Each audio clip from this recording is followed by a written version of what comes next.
Welcome, welcome. What's up, people? Welcome to the Daily. Well, I'm about to say Daily Smoke, but welcome to the Smoke Sessions. Daily smoke though either way. It is Yeah, daily we- smoke either way. That's true. But yes, today we have a good conversation.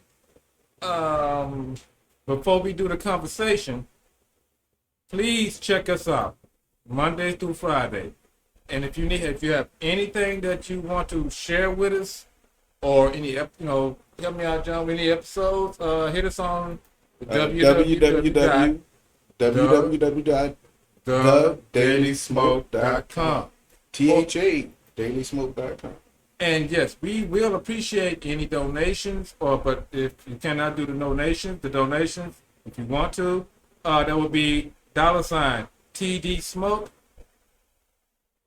And of course, if you can't, a dollar or two, if you can't do a dollar or two, that share, that like, and subscribe helps us out a lot. Yes, sir. We do appreciate every little bit. By the way, I'm your boy, Brother Jam, And I'm your boy Black Hand. Brother Little Son of Cam. and we are the Daily Smoke, as always. But Yeah, we're about to jump into a little discussion. so now this was your idea, and I found it interesting because to me, I like the idea of being able to talk about kind of breaking down the horror genres, really. Yes, yes. Just a little bit. And me, I like to do stuff a little differently. I love anyway, horror, so it's rather my than passion. rather than just sit here and talk about movies as everybody's seen the movie, but we can sit here and just have a discussion about the actual concept of a zombie and like where that came from and what it is, Well, not what it's just become. well, not even just that, but horror in the entire aspect, because you have different types of horror. But we're gonna jump into the zombie part of horror because we all know zombies, but we don't know. Some of us don't know.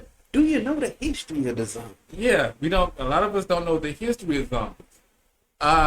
So I'm gonna allow you to break us down into the history of zombies, Mr. Muse. Can you do that for me, sir? Oh yes, sir. I think I can. Oh, I love me some zombies. Now, honestly, in doing research for this, man, I got down some rabbit holes on this one, dude. Ooh, it goes deep, don't it? Man, dude. It goes deep, don't it? The whole African spirituality, the religions that they practiced when the slaves came back over, then came over here rather, and then were brought over here, I should say, and then when they got here and the combination, like one of the things that I found really interesting What you got? is the original practice of what we call voodoo Mm-hmm. in the United States is actually called voodoo.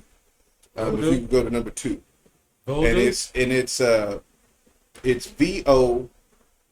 VODOU, voodoo. Okay.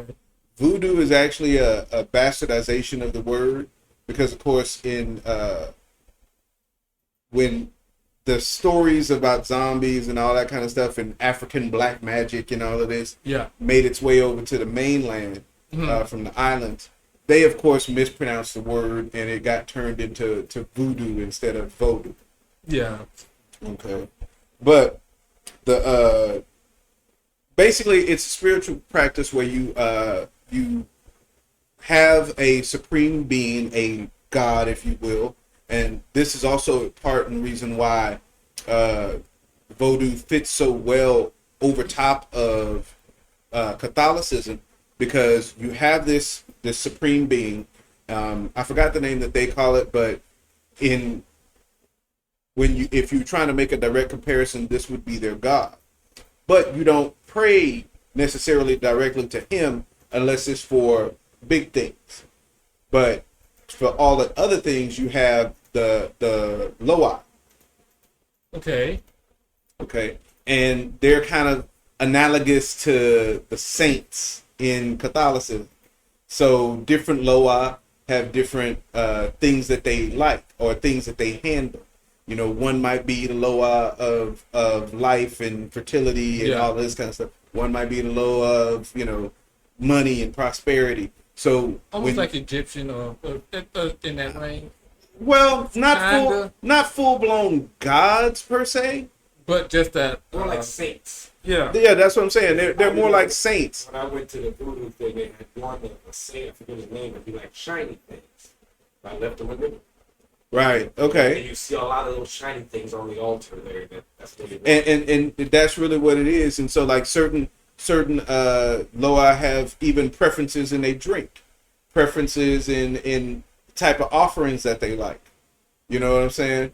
And very often, you know, what we think of as Mine would be beer. But you go ahead. we've been taught to think that a lot of these practices and things are satanic, but that's just Christianity trying to not only downplay anything that's not Christianity, but specifically being targeted at any religion that teaches black people about themselves. Because you got to realize Haiti was the only country that has ever successfully had a slave rebellion and won its freedom. Yeah, I was about to say that. You know what I'm saying? Rebel And against- and even though they're in shit shape, they still are independent to this day. You know, but if you could, Los, go to number 3, and that's a voodoo altar. And so, depending on the Loa that you're beseeching or that you're asking for help from, it depends on what kind of altar you're gonna construct. Because you're gonna that like we said before, that Loa has certain preferences. Yeah. And if he's one that likes alcohol or one that likes, like you said, shiny things and stuff like that, you're going to construct the altar to appeal to that Loa. This one must have like drank. She got a bunch of drink bottles around. Exactly, see? And then if I you like could that. go to number 4, and this is some, I just titled this picture Ladies in White just because I think it's cool that for their ceremonies, you always dress in white. Purity. Right. Not necessarily purity, but just clean. You know, because in their ceremonies they can invite the Loa in to possess them. And again, coming from a Christian society, we tend to think of the idea of possession, and a lot of voodoo practitioners don't even like to use the word possession. They use a word that means closer to mount. So the Loa basically mounts you in a sense, and he rides your body to talk to his people in person. You know what I'm saying? Okay, I see what you're talking about. That's why it's only ladies. Because he rides them. Well, I but was gonna make that. honestly, like you saw in the video earlier, you can have practitioners who are male too. So you can have practitioners who the Loa can use and all this kind of stuff, or speak through, or whatever they might do. a medium. And some Loa are known to be like old. They're known to be like old and wise. Mm-hmm. So when people get possessed by them, they start moving around like an old man. They'll be talking that wise shit. So hey. He over there talking that wild shit. And then number 5, Los, was just to kind of give an example of like what a ceremony might look like. And plus, I thought the artwork was just really cool. I would love to have that hanging in my house. But that's a painting of a voodoo ceremony, and like you see, everybody's all dressed in white. But there's different roles that you can play during the ceremony depending on what that ceremony might call for. People in blue and orange. Yeah, and then in 1915, if you go to number 6, the U.S. decided to invade Haiti. So you had all of these American soldiers going down to Haiti and being influenced by the Haitians. Originally, they tried to stomp out the Haitian practices, but they couldn't do it. And it wound up having actually the opposite effect. So you had some soldiers coming back telling stories about quote unquote voodoo and all the magic that the priests and priestesses could do, and the different things they could do. Mm-hmm. And you already had some bleed over into the New Orleans area, because Haiti used to be a French colony, just like New Orleans. Mm-hmm. And so a lot of the slaves who were from Haiti, some of them got transported to New Orleans. And so you already had some of the voodoo in the U.S., but Haiti was if New Orleans was the crack, Haiti was the pure uncut. You know what I'm saying? Now the U.S. went in after they became independent. Yeah, they went in and occupied. The French left. This was years after the French left, because like I said, this was in 1915. Right. Haiti won their independence way back in the day. Oh yeah. But that's what brought the idea of zombies back to the mainland. Because after that, you had, like I said, soldiers telling stories about zombies and things like that. But of course, what they were telling was their embellished tales about what they had seen or maybe experienced or something like that while they were in Haiti. It wasn't an accurate representation. It portrayed it as evil and dark and all this kind of stuff. They didn't understand it, but he say she say. Right. And then in 1929, you had a book that came out. It was a travel book by William Seabrook called The Magic Island. And this was a white dude. Yeah, explain this. I haven't read. He basically claimed that he had traveled to Haiti and had been initiated into a voodoo cult. So already you off to a bad start, because if you had actually been initiated, you wouldn't dare call it voodoo. Sounds That's what the book is about. That's what the book is about. And him telling these horror stories about how they raised people from the dead and, you know, all this kind of stuff. So he really brought the whole idea of the zombie as a tool for horror into the mainstream. So that was the first book that really did that. And then, of course, it kind of died down for a few years. But then in 1932, you had a movie come out starring Bela Lugosi. And we all know who Bela Lugosi was. Right. And it was called White Zombie. And basically it was about a couple going down to Haiti, a tropical, resort kind of situation. It's so beautiful. Where they want to get married. But then you have this evil voodoo priest played by Lugosi, who wants to make this young, beautiful bride his own. And so he kills her and raises her as a zombie. But of course, this is the evil black magic corrupting the pure white woman. Yeah, that's so stereotype. There's always been this because voodoo is a black African derived religion. There's always been this hate campaign against it to try to paint it into this dark, sinister light. Yeah. And so it's just one of those things that even when they did movies like Serpent and the Rainbow. Yeah, I was about to mention that. Like they kind of touched on that with that movie. The author who originally wrote the book, he claims that he tried to write it to give an accurate representation of the practices and what the people believe. But as we see, it didn't work out that way. Because again, you have a white man writing about black experiences, the black diaspora, and just, in general, not being able to accurately portray and even taking the time to understand what it is he's writing about. Yeah, kind of like a white woman trying to write a book about the black experiences as a man. So it's like it doesn't work. Right. Well, and then you move into the modern era. Oh, this is where I'm going to take over. This is where I started because knew nothing about zombies, but growing up, I ran into this. If you can, number 9, ran into this director named Romero, George A. Romero, in 1968. He came out with a black and white film called Night of the Living Dead, which this whole movie takes off it's not the modern day take on zombies, but it started the whole craze. As a side note, what you got? One of the things that I found interesting is that originally in his movie, he did not call them zombies. Yeah, they never at one time in the entire movie that they said zombie. He referred to them in production as ghouls. Mm-hmm. But he never wants you. It wasn't until other people started calling them zombies that George Romero himself actually started calling them zombies. But he never meant to make a zombie movie.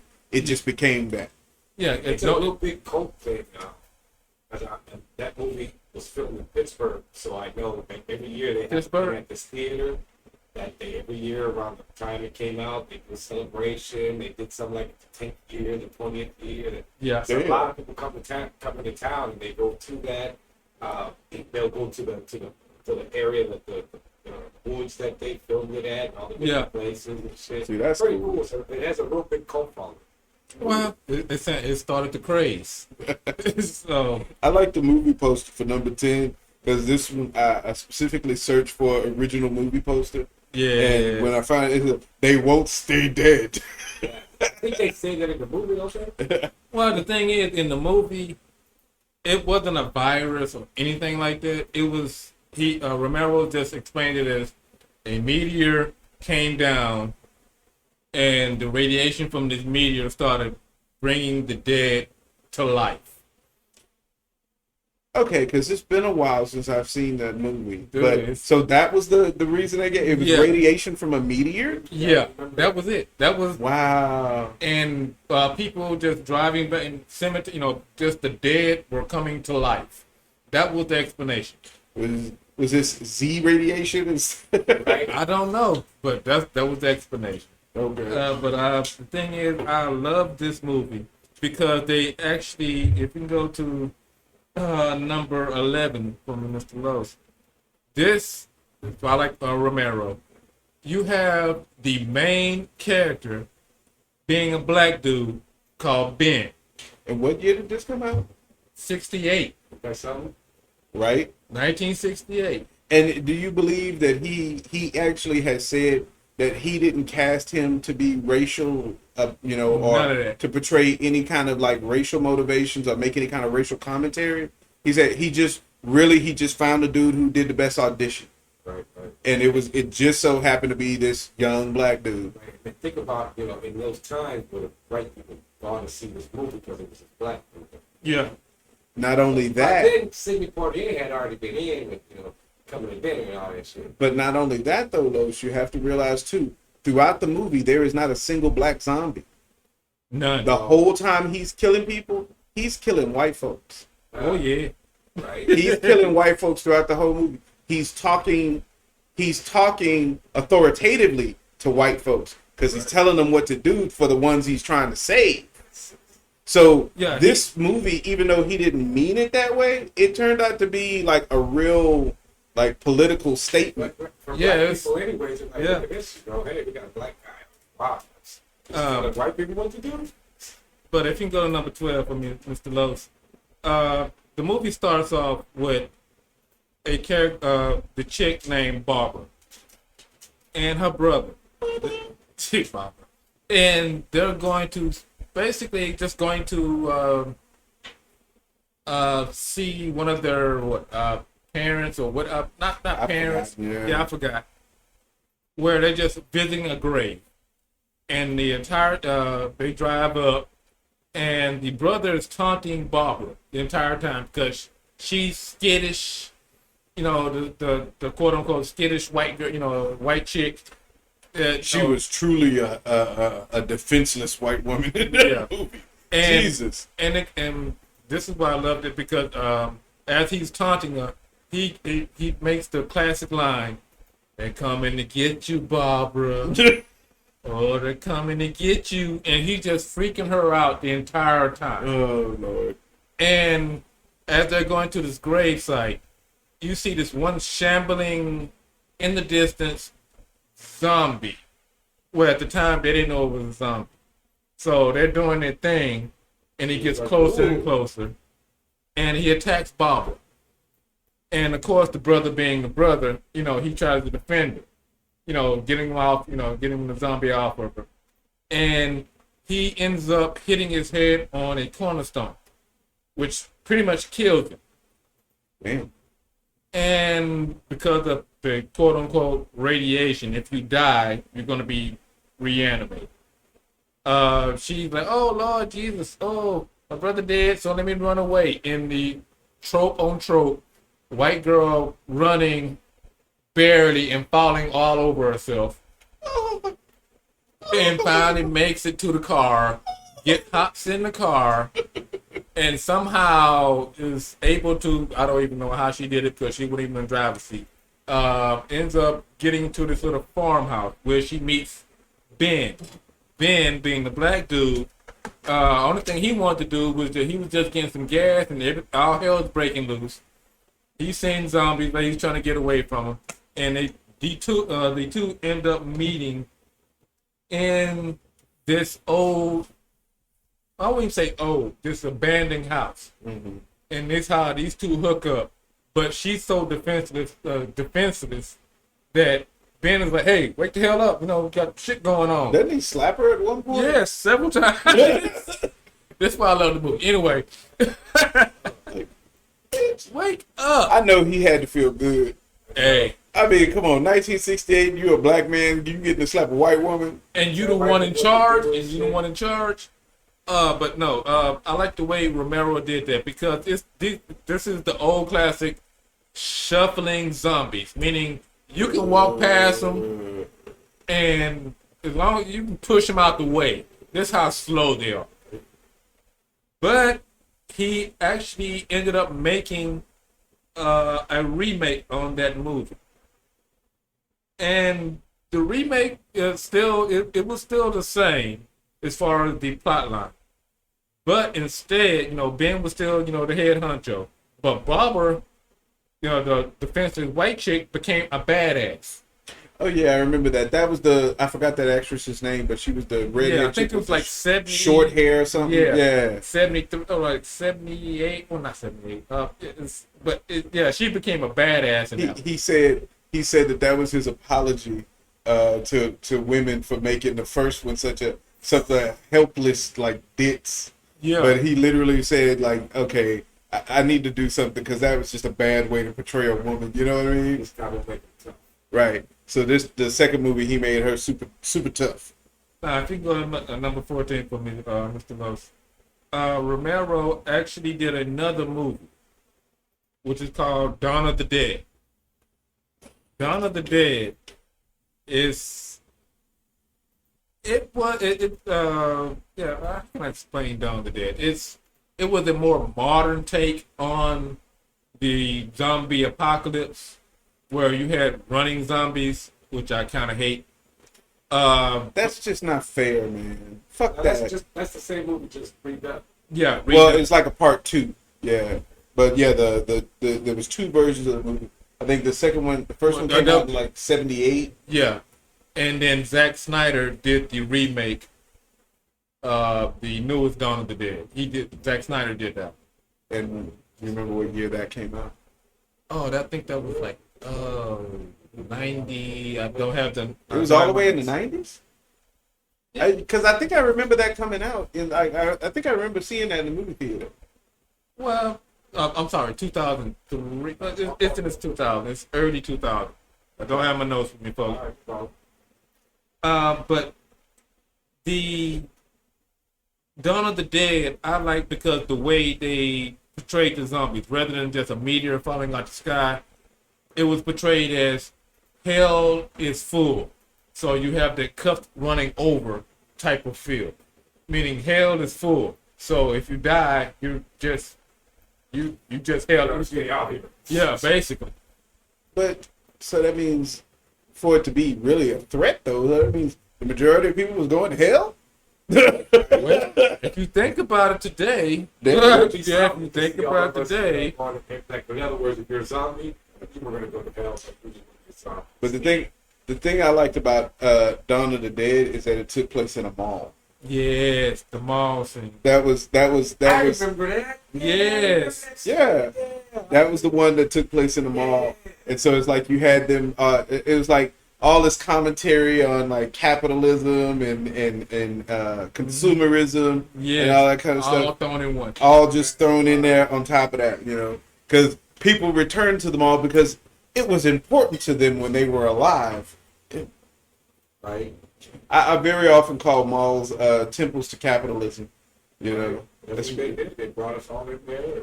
That's where you go to pray to the god consumerism. After I got a little bit older, I stopped going to malls. I went up to church for the mall.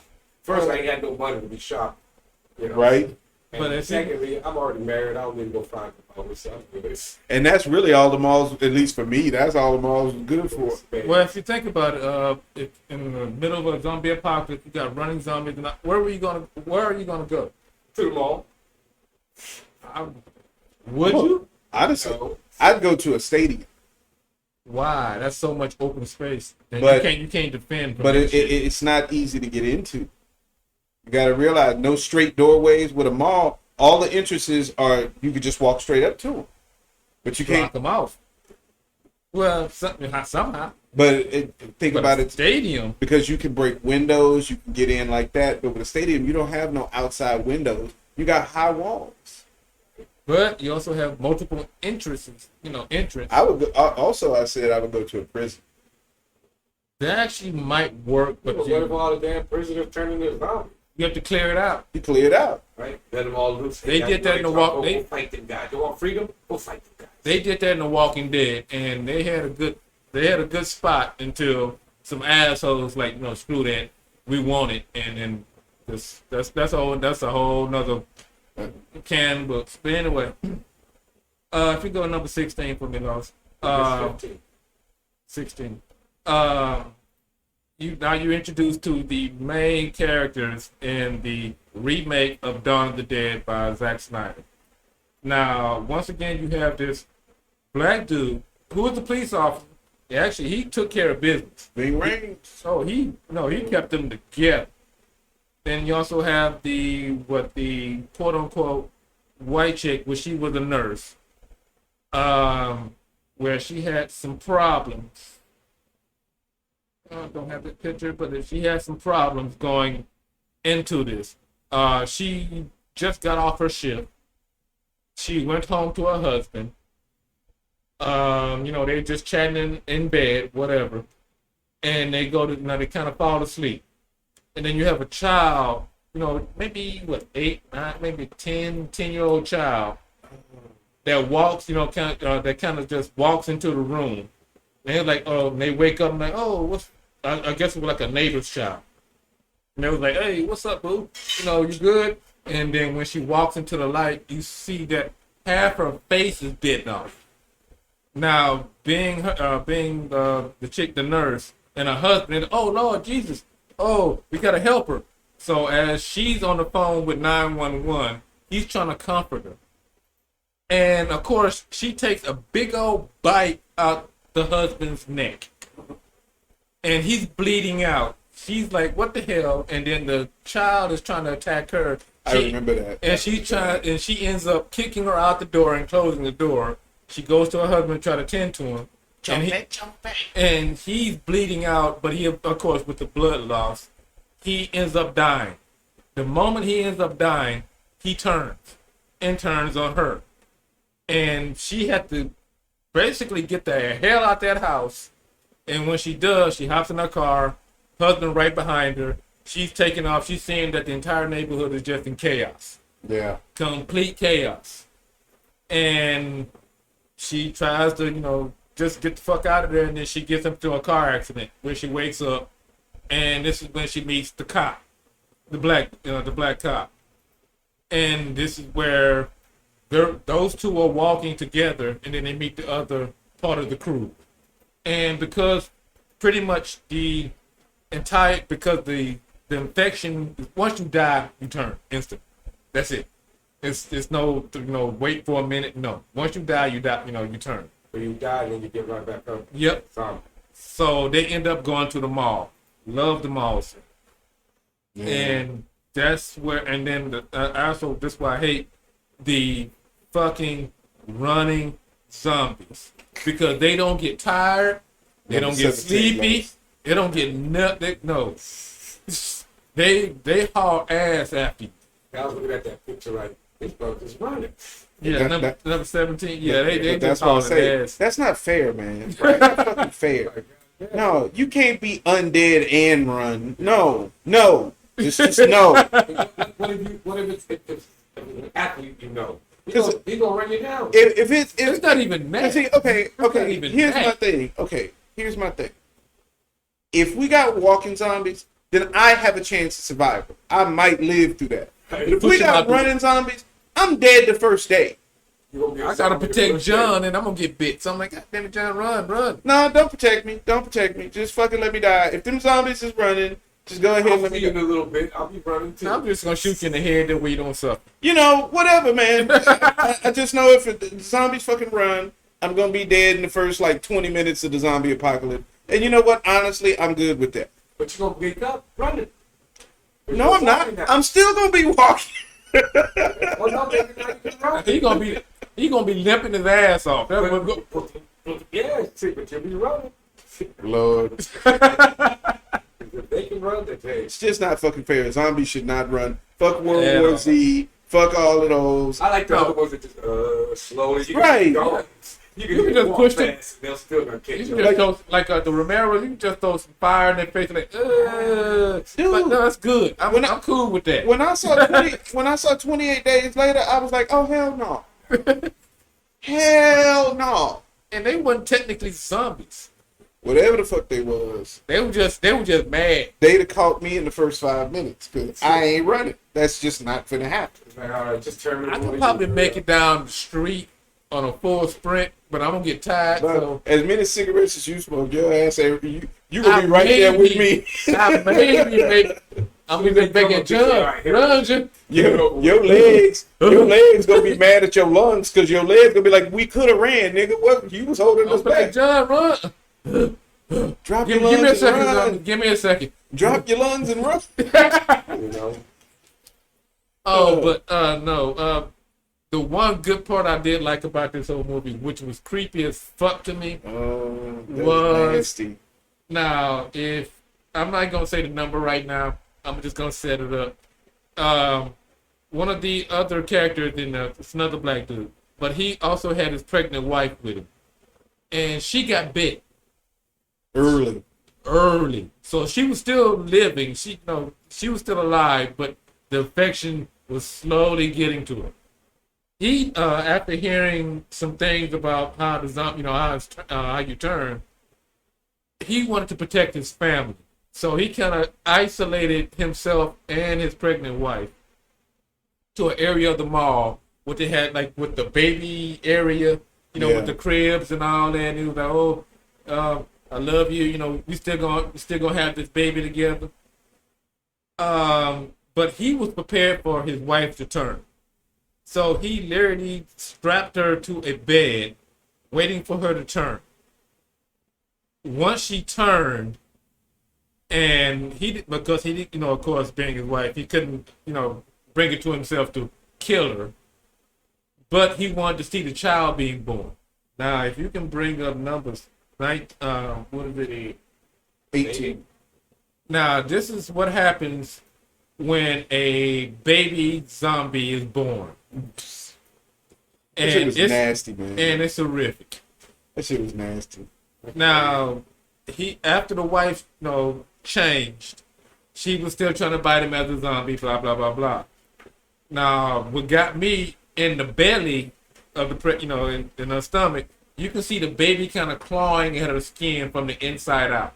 Before it came out. Yeah. Yeah. That's crazy. And one of the other survivees pretty much just kind of, came across that she had a gun. Saw this, said, fuck you, shot the wife. He like, fuck you, he had a gun, shot her, and they had a fire exchange. They both ended up dying. Now, the other survivors ended up seeing this baby, came out, saw the baby wrapped in a blanket after it was born, saw this baby, then you go to a cut scene, or a blank scene, and you just hear the gunshot. Damn right, shit. This is the last the one dead. What baby ain't got no teeth, no nails, they ain't gonna fuck with you. No, fuck that. I would just punt that motherfucker. You don't leave a zombie behind, especially when you can kill it.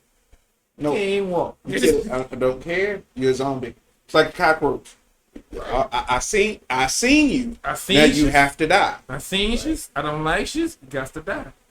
All right, now we're going to get into one of my personal favorites. This is a more recent movie. It's called Train to Busan. Train to Busan, love it. This is a Korean movie. Now, I've never actually seen this. Oh, it's a tearjerker at the very end. Okay. It starts. Now, is it I know it's Korean, but is it subtitled or how do you watch? You have both. You can either watch the subtitle or the English version. Oh, so they do have a dub. Yeah. That's nice. All right. Now, this story starts off basically a workaholic dad that works at a plant. This plant had a chemical spill. He's more of like PR. Had a chemical spill. But he's kind of estranged from his daughter, meaning he doesn't spend a lot of time with his daughter. He spends all his time at work. So he doesn't even recognize when her birthday comes around. Damn. The movie, and as the movie goes on, him and his daughter hops on a train because they're going to see his ex-wife. During this whole ride there, a infected comes on the train. This one infected bites one of the train, like I wouldn't say conductors or anything, just like an One of the people attendant. working on the train. Yeah. And this infection works even faster. Meaning once you're bit, you change instantly. Damn. So like 28 days later, it's like a few seconds. Yeah, in that range. And World War Z was fast too. I think in that 12 one part of the seconds. movie was 12 seconds. This one is actually a little bit faster. Damn. That's just not fair, man. And of course, they're actually even faster than World War Z zombies. Were they runners? Yes.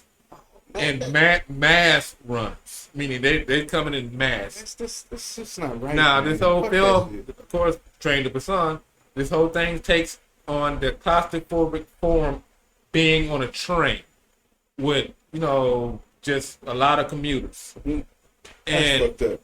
yeah, You're just trying to get home, have you a drink, and a fucking zombie plague breaks out on the train, man. in the rear part of the train.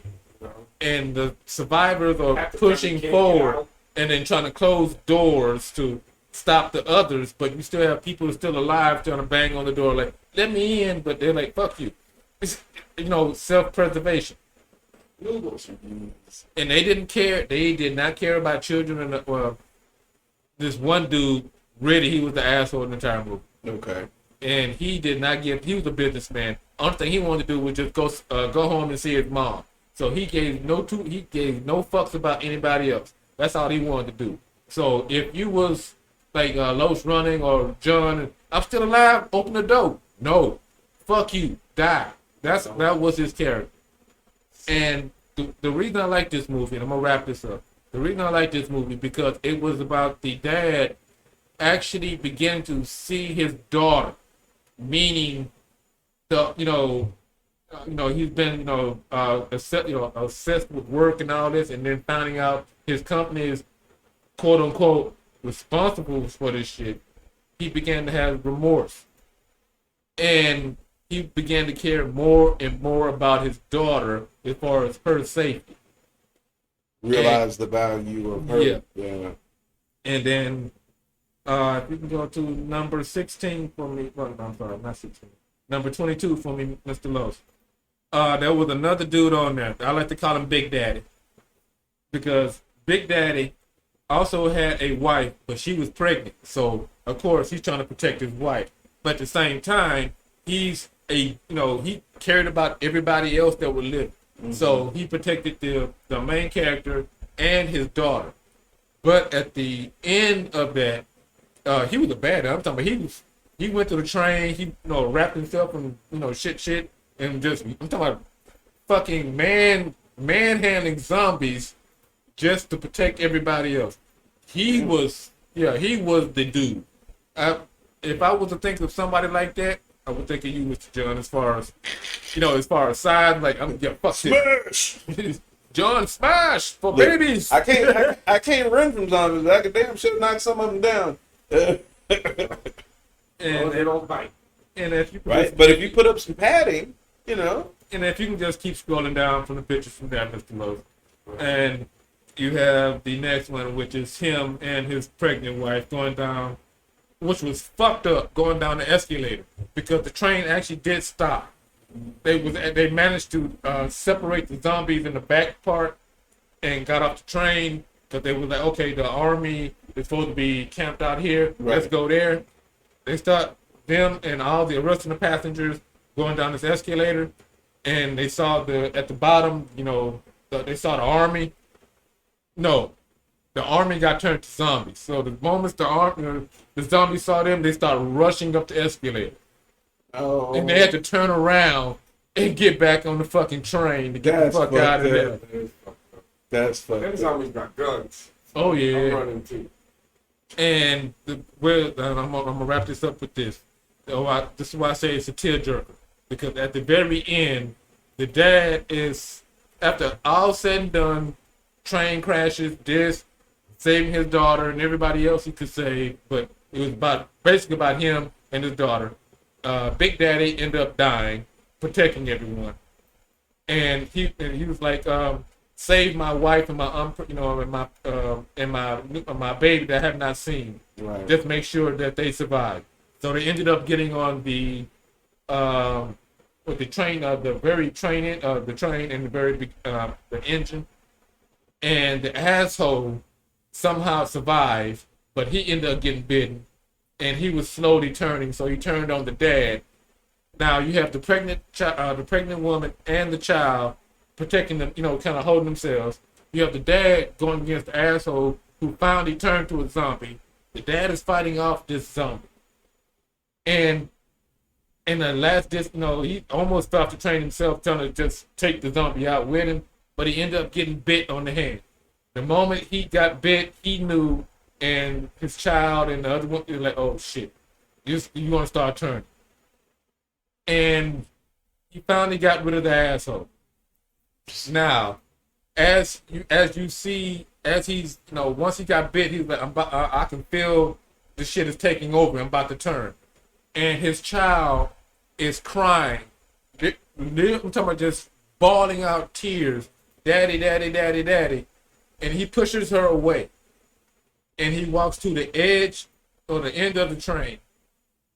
And just before he turns, you can see his eyes begin to get the milky white. He has an image of just him holding his baby girl as an infant, and he has a smile on his face. At the same time, you're hearing the child just crying her ass off in the background, and he leans forward and dives off the train to save them. And at the extreme end of the movie, the child and the pregnant woman ends up in the train finally stops, but it's all barricaded. It's about to go into the train tunnel. Okay. It's all barricaded, with barbed wire. You can see zombies and soldiers that have been killed, doing this shit. They're walking through this tunnel. Now the child, because she loves her dad, she wrote a song because she had a play to do that day, and she started singing that song as she's going through this tunnel. At the end of the tunnel, you have snipers. They're not knowing if they're zombies or not, and they're about to pretty much just snipe the shit out the child and the pregnant chick. Damn. But they heard her singing, and they were like, oh no, they're alive. And that's how they ended. And then they did a part 2, which sucked like ass. But anyway, and but as far as the zombie genre, we just doing this. I love zombie because we talk about Walking Dead and all that, but we're just gonna leave it off here. But see, over time, what you had was the zombie originally evolved in the Vodou belief system, being almost a punishment, a fate worse than death, because being something that came around during slavery times, like death for a lot of slaves was your only escape, But oh wait, you could bring my body back and even make me continue to be a slave even after I die? That's fucked up. Right. Just shoot me. So in the original thing, the original concept of the zombie, becoming the zombie was the horror. The last thing you wanted to be was made into a zombie, because that meant you would never have peace. You would always be subject to the will of whoever it was that made you. So for a slave to even be robbed of the freedom of death, you know what I'm saying? That's fucked up. And then, of course, once it gets to Hollywood, once it gets They to, run with it. you know, they take that concept. And actually, I really give George Romero some credit for being the one who really took the zombie genre and completely separated it from voodoo. Yeah. Just a media. It was just animated corpses, you know, and he figured out a way to make that make sense and to make it work, and he ran with it. And so now you have a lot of people who don't even, when they think of zombies, they don't even think about like voodoo or anything like that. Just somebody got bit by somebody who's fucked up. A virus, Resident Evil. I was going to say more people will think about the T virus than they think about voodoo. Yeah. Some kind of science experiment, conspiracy, whatever. Gotcha. But no, this like I just wanted to, starting the whole horror, aspect of it. Wanted to touch on some zombies because everybody knows zombies. But thank you, Mr. Muse, for actually clearing up the origins. Hey man, like I said, if you ever are interested, it will take you down some interesting rabbit holes learning about the African religions and the origins of where a lot of that stuff come from. So it's definitely something worth looking into. I might see if I can put up a few links of some of the videos that I use for reference for my research in the description. So keep a lookout for that. If you're interested in going down that path. But it is really, really interesting. Looking into our history, really, because that's us. Yeah. But and then I just wanted to touch on the movie part. Like, Romero, he kind of started. He pretty much is the grandfather of the Hollywood zombie. Yeah. But if you like the way this kind of goes, this is what we're talking about when we say we want to talk about horror and we want to break it down. We want to take something like werewolves, which I think we were saying we might do an episode on soon. Werewolves, and talk about the history of where they came from and how they kind of morphed into what they are now in the modern day. So slasher movies like Texas Chainsaw Massacre, which is we all gotta. Hey, now you can lie if you want to, but we all got a fascination with serial killers. Don't lie. You know what I'm saying? Don't lie. I know because I do too. I like cannibalistic. I'm fascinated by it. The shit is interesting. To sit back and how crazy, and I know crazy is a dismissive term, but let's be real. How crazy do you have to be like, a Jeffrey Dahmer? I'm gonna cut open a hole in your head and pour hot water in it because I don't want to kill you. I just want to make you completely docile so I can do whatever I want to with you.